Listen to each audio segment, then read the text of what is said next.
Welcome to Rainbow Pencil Art. Today we will draw an ice cream cone.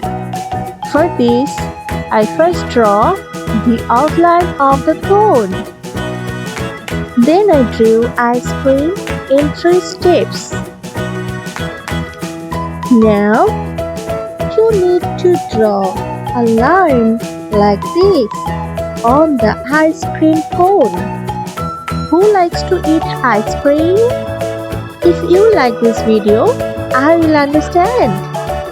Let's color the ice cream now. First, we use the color brownish yellow. This time I am using green color for the layer under the ice cream.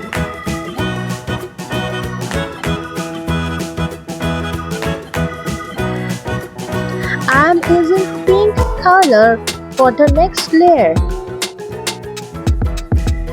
This time I am using blue color for the top layer.